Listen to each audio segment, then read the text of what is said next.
So who would have thunk it? The Los Angeles Lakers lost to the Los Angeles Clippers. And by the way, the Los Angeles Clippers did not even have Kawhi Leonard on the floor. Kawhi Leonard missed his, I believe, 7th or 8th straight game. The Clippers are looking decent, not great, but they still control their own destiny. But when you look at the Los Angeles Lakers, on the other hand, the Los Angeles Lakers have been struggling since day one. If you've been following my channel, I have given the Los Angeles Lakers their kudos when they're needed, but I've also been giving the Los Angeles Lakers their proper criticism. And I critiqued the Los Angeles Lakers. Now, I did say during the offseason, they made some decent average moves to improve that roster. They also got rid of a lot of players, a lot of veterans who were older and didn't want to play defense or was unable to play defense. And they replaced those players with younger players, and they too do not want to play defense. So you have to pick your poles, and you have to also pick your own struggles. But nevertheless, the Los Angeles Lakers, if they are worse, awful shooting. And if they continue this pattern, they're going to be the worst.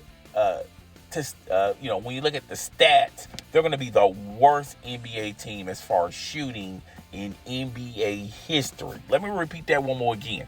If they continue this pace, the Los Angeles Lakers will be the worst NBA team shooting-wise in NBA history. Now, I know a lot of you Los Angeles Lakers fans, a lot of you LeBron James fans always point to when the stats matter.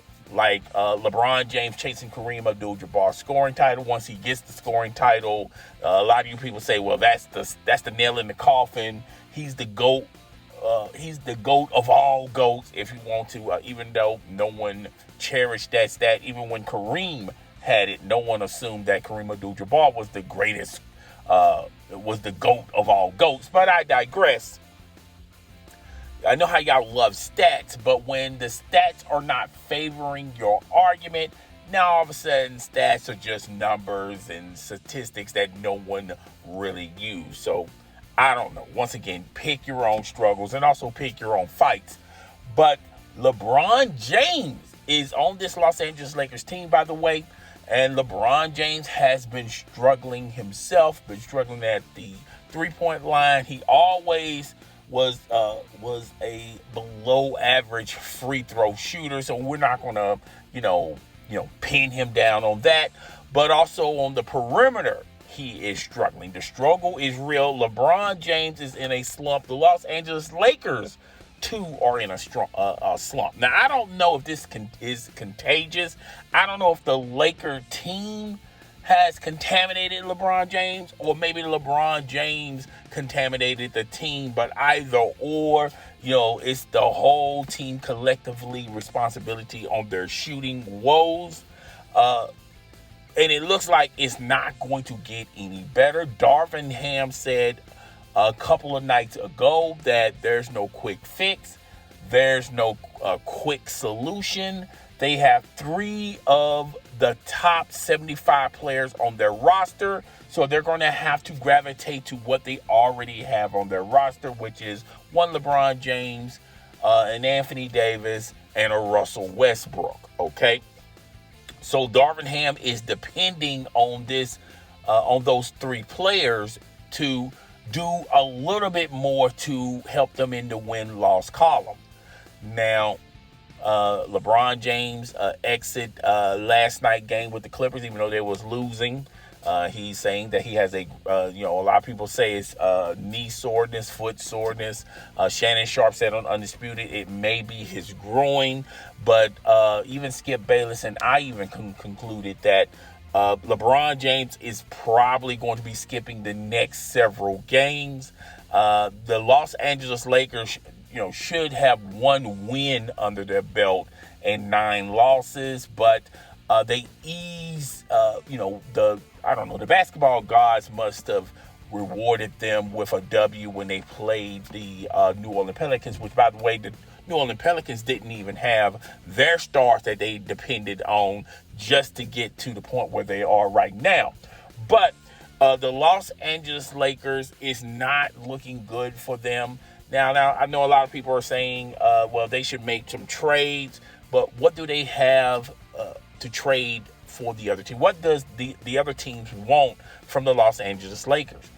Obviously, they're trying to get rid of Russell Westbrook. They're willing to give up on their draft picks to get Russell Westbrook, even though Jeannie Buss has concluded that she's not giving up on them draft picks. So that's pretty much, when you look at the future of the Los Angeles Lakers, that's what the bright side of the Los Angeles Lakers. LeBron James cannot go back into the time machine and get any younger. And Anthony Davis can't go back into the motivation machine and get motivated like he did when he won his first title. And Russell Westbrook, he can't go back into the DeLorean, back into the future in his days of OKC. Those days are behind those three players. And the Los Angeles Lakers, I really do not see a short-term fix. I think they're riding this wave. I think Jeannie Buss, and I've said this all last year into the summer, even though they made some great selections as far as picking the right coach, selecting the right players for this team, I have always said that they are rebuilding. A lot of people did not believe. I feel like Rob Pelinka and Jeannie Buss has already pushed the red panic button. They already pushed the rebuild button, and they're looking at the future. They're not looking at the here and the now. They're looking at the future, because there's nothing out there viable that can turn this team's fortunes or misfortunes around. If you look at the landscape, even if they get Miles Turner and Buddy Hield, that's still not enough. Now, I know a lot of people are concluding to, well, look at the Utah Jazz. The Utah Jazz got rid of their stars, and the Utah Jazz are thriving and flourishing, which, by the way, I was, quick on the trigger on that, telling you guys when I did my predictions a month ago before the NBA season started. I was highly motivated and impressed with the Utah Jazz. I felt like they was going to have a good team, despite the fact they got rid of their two main players. And look at the Utah Jazz right now. I also say the same thing about the Denver Nuggets, but that's not really reaching, extending over the tree branch. But you get my drift and you get my point that the Utah Jazz are it's not smoke and mirrors. They do have talent on their team, and I feel like the Utah Jazz has better talent than the Los Angeles Lakers. Now, a lot of people want to point fingers and say it's Rob Pelinka's fault the Los Angeles Lakers currently find themselves. A lot of people want to say it's Jeannie Buss because she's listening to way too many people.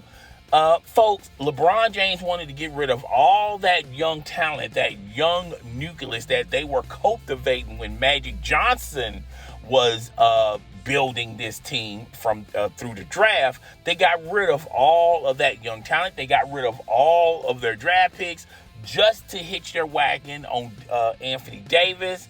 And now Anthony Davis is nowhere to be found, even though he's having strong criticisms about he wants the ball more, but there's a struggle. They either going to have to pick their poison. Either, help LeBron James get this Kareem Abdul-Jabbar scoring record that no one cares. No one, we'll be talking about it, but no one in basketball perspective, and I told you guys, basketball is different from Major League Baseball. Major League Baseball, they flourish around these stats and home run leaders and strikeout leaders, strikeout kings and this and that and third. Not so much in the NBA, not so much in the NFL. And yeah, we'll be talking about it, but next year and in the years before that, this topic would not even be brought up unless a LeBron James fan brings it up, or even LeBron James himself when he retires. When you look at LeBron James, he looks like an old man out there. He also looks like an old man that has just simply given up on this team. Now, he does have a player option. He probably would opt out. But if you look at the team's next offseason, I mean, where is he going to go? Is the owner of the Cleveland Cavaliers willing to bring him back after? If you look at the Cleveland Cavaliers, they're doing some impressive stuff over there without the services of LeBron James. Now, of course, having LeBron James there would instantly make them a playoff team that can go deep into the playoffs. But if you look at Donovan Mitchell, you have to wait and see what he's going to do with the Cleveland Cavaliers. I think he's going to do some above average things. I don't think he's going to do anything extraordinary. You guys know how I feel about Donovan Mitchell. I don't consider Donovan Mitchell a superstar, a transcending star. Can I say that? And I think he's a good shooter. I don't think he's a great shooter. And, but if you look at what they have around him, the Cleveland Cavaliers are loaded, and they have draft picks and a decent future ahead of them. If you look at the Los Angeles Lakers, they do not have a future. They don't even have players that can young players that they drafted that can step in and help the Los Angeles Lakers, and one LeBron James, Russell Westbrook, and Anthony Davis. And speaking of Russell Westbrook, we didn't go into details about him. Russell Westbrook is liking his role coming off the bench. Russell Westbrook has had a lot of turnovers, but Russell Westbrook has not put himself in positions, nor that coach has put Russell Westbrook in decisions, having him late in ball games, determining whether or not they're going to win or lose the game.